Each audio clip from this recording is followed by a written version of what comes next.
mais um devocional Intensa no Ar, onde conhecemos mais do Pai e nos aprofundamos nele.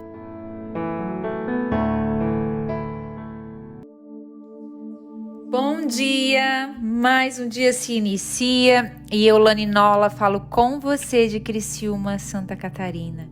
Que alegria te ter como companhia nesta manhã, onde juntos estamos estudando o Evangelho de João. Então, eu quero te dar um start nesta hora. Quero te lembrar que você pode pegar tua caneta, teu caderninho, a palavra de Deus e ir para aquele cantinho, você que pode ouvir o nosso amigo Espírito Santo. Vamos lá? Eu estarei lendo na NAA, hoje no capítulo 1, a partir do versículo 35 até o 42. Vamos juntinhos então. No dia seguinte, João estava outra vez na companhia de 2 dos seus discípulos e, vendo Jesus passar, disse: Eis o Cordeiro de Deus. Os 2 discípulos, ouvindo-o dizer isso, seguiram Jesus. Uau! E Jesus, voltando-se e vendo que o seguiam, disse-lhes: O que vocês estão procurando? Eles disseram: Rabi, onde o Senhor mora? Rabi quer dizer mestre.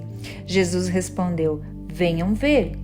Então eles foram, viram onde Jesus estava morando e ficaram com ele aquele dia. Eram mais ou menos 4 horas da tarde. André, o irmão de Simão Pedro, era um dos 2 que tinham ouvido o testemunho de João e seguido Jesus.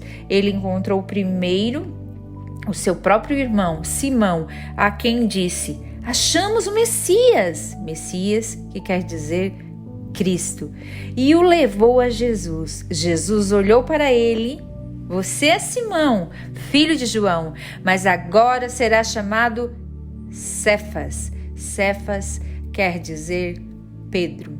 Até aqui.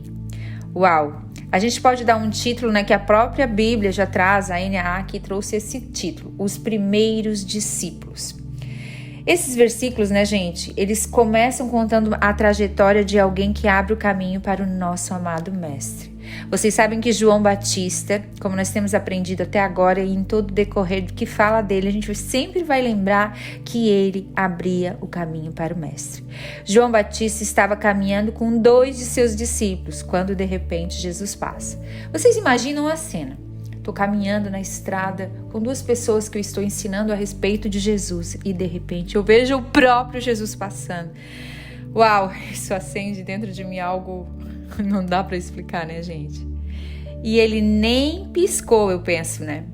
Falou para eles: Gente, olhem lá, eis o Cordeiro de Deus, aquele que eu falava para vocês. E sem mais nenhum argumento, sem perguntar nada, eles simplesmente seguiram Jesus. Eu vou repetir isso, gente. E sem mais nenhum argumento, eles simplesmente seguiram Jesus. Então tem algumas lições que a gente aprende aqui, algumas eu posso chamar de peculiaridades. E eu fico pensando assim, né? Eles não falaram nada. E depois eu vou dar uma chave para vocês, porque eles simplesmente seguiram a Jesus. Então a primeira lição aqui: quando alguém aponta para Jesus, não está preocupado em colocar o seu ministério em evidência. Ele abre caminho e diz: olhe para ele. Quando eu abro o caminho para o Senhor Jesus, eu ensino alguém e eu levo essa pessoa a caminhar a querer Jesus e aponto sempre para ele. A segunda lição: não se apega a títulos. Afinal, eles eram seus discípulos. Como assim agora vão querer seguir Jesus? Ele aponta já com a certeza que seus discípulos iam ver que aquele ali era aquele que ele já falava há muito e muito tempo. Porque quem estava construindo esses discípulos nunca apontou para ele, sempre apontou para Jesus. E a terceira lição aqui: quando a gente abre o caminho para Jesus entrar, os olhos de quem está aprendendo conosco verão claramente quem é o Cordeiro de Deus e a paixão que está dentro deles, daquilo que foi gerado neles, do caminho que foi preparado para eles, do caminho que foi ensinado para eles, vai levar eles a seguirem. E sem mais nenhuma reserva. Eles simplesmente o seguirão, sem perguntar nada. Suas vidas são tocadas e transformadas a partir das nossas, porque não apontamos para nós, e sim para Jesus. Você que é um líder, você que é uma líder, aprenda uma coisa: gere pessoas dependentes de Jesus, não pessoas dependentes de você.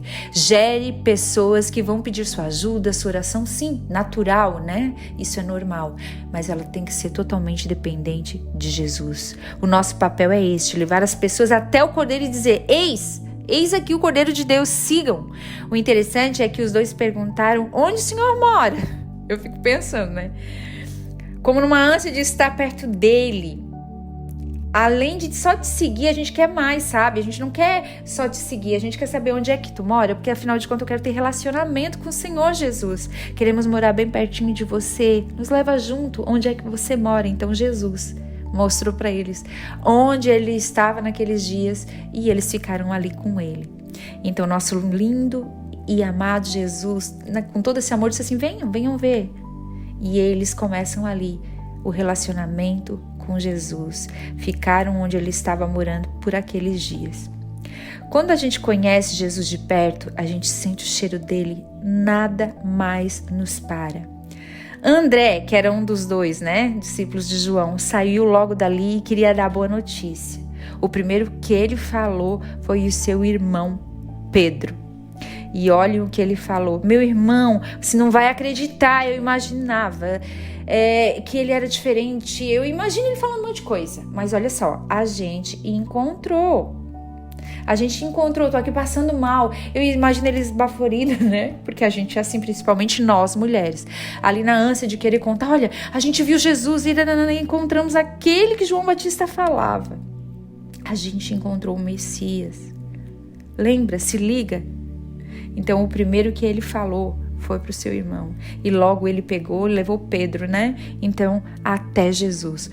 Como queria, gente, como eu desejo, como um dia, né? Tem gente que quer perguntar um monte de coisa, mas esse tipo de cena eu queria estar lá para ver. Eu queria chegar lá e dizer assim: como é que aconteceu? Como é que foi? Ai, me conta como é que foi ali na hora que você viu Jesus e quando ele disse, né, que você ia se chamar assim. Vocês têm essa curiosidade ou é só eu?